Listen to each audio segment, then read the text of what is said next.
Elder Alberta Marshall and Andrea Currie.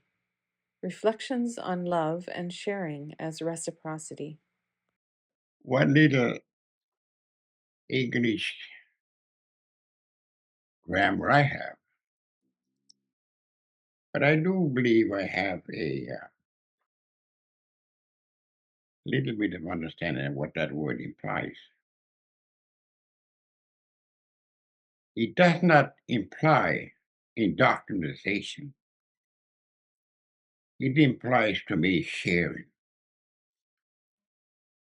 And before you can offer any kind of an assistance, I think there should be some time set aside to allow that person to share their stories,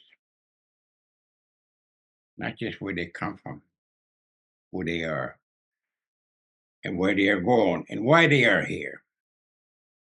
And hopefully, through time, by allowing that conversation to unfold. Where do I come from? Where am I going? Why am I here?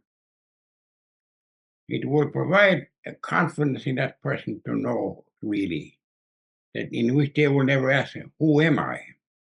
They will know who they are without any assumption, without any expectations, because it's through this exchange of stories or dialogue you will know that you will know where that person comes from and why they are here. And if those could be reinforced, then that person never need to question themselves, uh, who am I? They will know who they are based on the gifts that they've been given by the Creator. I would add to that exactly. I'm just resonating also. I always do when Albert speaks, but um, yeah, we know who we are by the gifts we've been given and the gifts we're able to share. And that makes me think of, the ceremony of receiving a spirit name. And, I remember the pipe carrier who gave me my spirit name and gave me my medicine, saying, "Your medicine is truth, and you're gonna find that really useful in your counseling work." And I remember now this reciprocity, and I love how Albert brings it. It's an English word, and it Albert brings it back into the core of an Indigenous value about sharing. And going back to what you said earlier about the uniqueness of each person, the uniqueness of each person being honored and the space being created, and for that, the uniqueness of each person's perspective and knowledges and background, being the strength of what happens when we bring a multiplicity of perspectives together. But I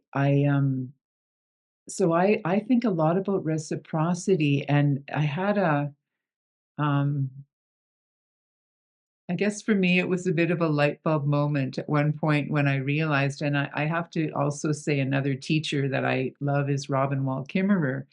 And I fell in love with her article about the service berry and about how everything is shared from the bird carries the seed of the berry and poops it somewhere, and then that ground that nurtures the seed, and then the seed grows. And this circles back to what you say, Albert, about how we are not, we don't go out into nature. We are nature. We are part and parcel of it. We are part of this ecosystem. We are an ecosystem within the ecosystem. And so, in an ecosystem, that sharing and reciprocity happens so completely organically and naturally. But the light bulb moment for me that helped me in terms of explaining it in English is that it's not transactional. It's about sharing. It's just about sharing. It's like the conversation we had earlier about, um, honoraria or whatever. It's like, it's if we're grounded in sharing what each of us has to offer, it will all work itself out. Everybody will have what they need in a good way, in a respectful, mutually respectful way. So that's what I think about reciprocity, is that it's really helpful to learn to trust.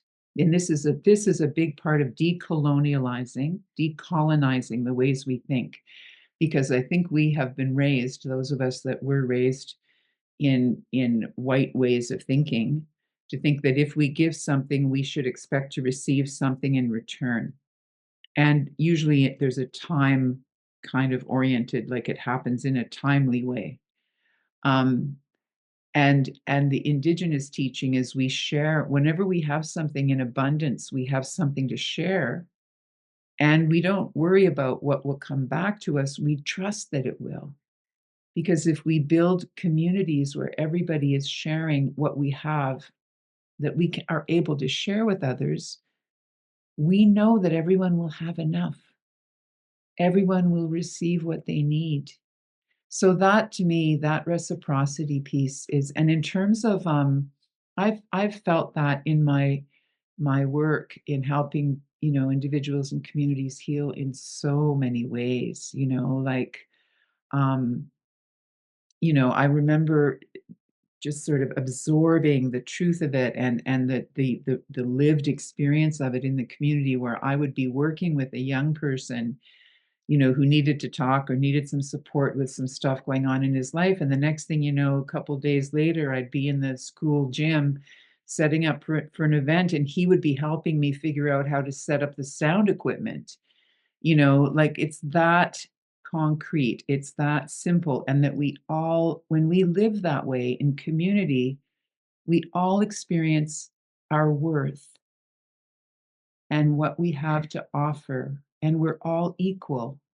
It's a great deconstructor of the expert, service recipient kind of false dichotomy, right? We're all helping each other. That's really all there is to it. In this same living room we are in today, about, I don't know, 20, 21 years ago, I came with tobacco to give Merdina. And Albert, you weren't home that day, but Merdina had agreed to teach me about the 7 sacred teachings. And I know that this is in the piece that I have in the book. But I remember just being, same as when my elder Margaret came to meet me the very first day I was on the job, and I could tell she was checking out my heart. Like everything, my early teachings in those early years, when I came here, coming from my Red River Métis identity, but knowing I had so much to learn about Mi'kmaq culture, was all about the heart. These elders were focused on my heart, and the first words that came out of Merdina's mouth in teaching me about the 7 sacred teachings was, she said, the first teaching is about love, because everything begins with love. And I had come to get an alternative perspective on ethics in Indigenous mental health practice. And when Merdina said everything starts with love, I just thought, wow, this is so different from what we were taught in in school, in the mainstream medical mental health care model, where, there's no there's no mention of the word love in our code of ethics. Like, in fact, that's highly suspect in some mainstream colonial codes of ethics, ethical behavior and human services. And my elder was like unequivocal. It's like, hey, it all starts with love. Like, that's the foundation. And so, yeah, when you said just now that, that you show up with your heart, that's how you tend to be in the world. That's how I tend to be in the world. But I felt, um, both really deeply, profoundly validated, and also very challenged by that teaching from Merdina, and then all of the teachings about the other 6 of the 7 teachings that she followed with. But I never forgot that. And it still guides me, it's all about love. And I am unabashedly, uh, I unabashedly love the people I work with, and some of the best work we do together. And some of my clients say they love me, and I say I love them. And it's just like, that's normal in this context. That's aligned with the truth of our teachings. So anyway, I just wanted to Albert ended on love and compassion, and I felt like a lot of Indigenous storytellers, it comes full circle to the beginning of the story for me in this house and knowing Merdina and knowing Albert, was it started with a conversation about love many years ago, and we're still talking about love.